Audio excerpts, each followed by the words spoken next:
এই ঘটনাটোৱে এইটো কথা প্ৰমাণ কৰিলে যে এইখন চৰকাৰে জনসাধাৰণৰ আৱেগ জনসাধাৰণৰ দাবীৰ প্ৰতি তেওঁলোকৰ কোনো ধৰণৰ সহানুভূতি নাই। তেওঁলোকে মানুহক দমন নীতিৰে মানুহৰ মুখ বন্ধ কৰিব খুজিছে। মানুহৰ অভাৱ অভিযোগ এওঁলোকে কিয় গৈছিল?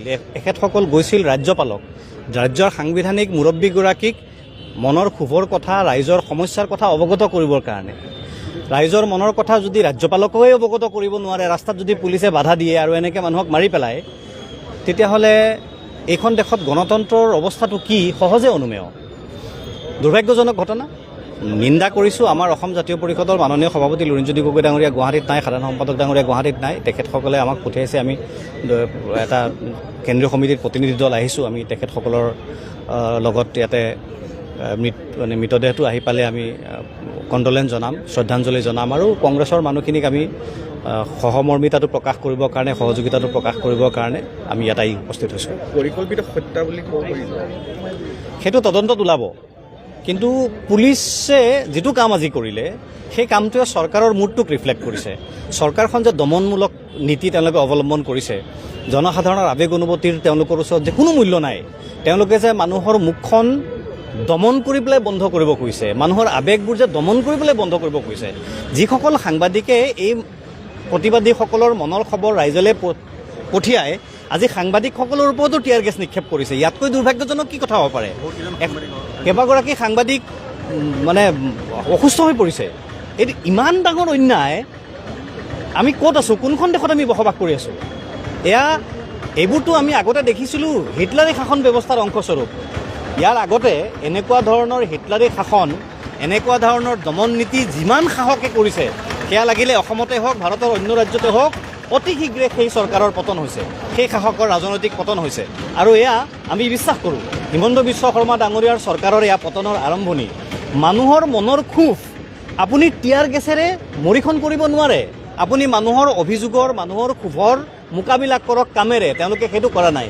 তেওঁলোকে মানুহক বন্দুকেৰে গুলিয়াইছে, তেওঁলোকে মানুহক পুলিচ লগাই অত্যাচাৰ কৰোৱাইছে, জেলত নিক্ষেপ কৰিছে আৰু টিয়াৰ গেছ নিক্ষেপ কৰি আজি এনেকুৱা পৰিস্থিতি হ'ল যে এজন নিৰীহ মানুহে চিকিৎসা সেৱা কিন্তু তাত নাছিল। তাকে কৈছোঁ, আপুনি যেতিয়া এটা প্ৰতিবাদী কাৰ্যসূচী হয়, প্ৰতিবাদী কাৰ্যসূচীত ঠিক আছে পুলিচে বাধা দিব, এইটো পুলিচৰ দায়িত্ব। কিন্তু পুলিচ এইটো পৰ্যায়লৈকে যাব নালাগে যে মানুহৰ মৃত্যু হৈ যায়। তাত থকা পুলিচ কেইগৰাকীৰ, তাত পুলিচৰ বিষয়া কেইগৰাকীৰ জীৱনৰ যিমান মূল্য, চৰকাৰত থকা মানুহৰ যিমান মূল্য, সেই মানুহজনৰো জীৱনৰ সমান মূল্য। তেওঁৰো পৰিয়াল আছে, আমাৰ সকলোৰে পৰিয়াল আছে। ভাগ্য ভাল যে তাতে এজন মানুহৰহে প্ৰাণহানি হ'ল। যিসকল সাংবাদিকে তাত প্ৰতিবাদস্থলীত উপস্থিত আছিল, যিসকল সাংবাদিক আজি তেওঁলোকৰ টিয়াৰ গেছত মানে অসুস্থ হৈছে, সেইকেইগৰাকীৰ লগত যদি এনেকুৱা ঘটনা ঘটি গ'লহেঁতেন, অন্যান্য মানুহৰ লগত যদি ঘটি গ'লহেঁতেন। গতিকে চৰকাৰে এই চেঞ্চিটিভিটিটো বুজি পোৱা উচিত। এটাই কথা তেওঁলোকক আমি ক'ব খুজিছোঁ যে আপোনালোকে ৰাইজৰ অভাৱ অভিযোগ, ৰাইজৰ সমস্যা, এইবিলাক আপোনালোকে নাইকিয়া কৰিবৰ কাৰণে আপোনালোক চেঞ্চিটিভ হ'ব লাগিব। মানুহৰ মনৰ কথা শুনিবৰ কাৰণে আপোনালোকৰ মনত সাহস থাকিব লাগিব, সেই ধৈৰ্য থাকিব লাগিব। আপোনালোক ক্ষমতাত আছে, আপোনালোকক আজিয়ে কোনোবাই ক্ষমতাৰ পৰা আঁতৰ কৰি দিব নোৱাৰে। ইলেকশ্যন আহিব, তাৰপিছত দেখা যাব। কিন্তু এতিয়া আপোনালোকে মানুহক এনেকৈ, এটা সময় আছিল আমি দেখিছোঁ যে চৰকাৰী মানুহে, পুলিচে মানুহক মানে বুলেটেৰে, মানে বুট জোতাৰে গছকি মানুহৰ মানে মুখ বন্ধ কৰিব খুজিছিল। পাৰিলে জানো? আজিলৈকে পৃথিৱীত ক্ষমতা প্ৰয়োগ কৰি, বল প্ৰয়োগ কৰি আপুনি কাৰোবাৰ মুখ বন্ধ কৰিব পাৰিলে জানো? কোনোবাই পাৰিছে জানো? নোৱাৰে। এইটো কৰিব নালাগিছিল।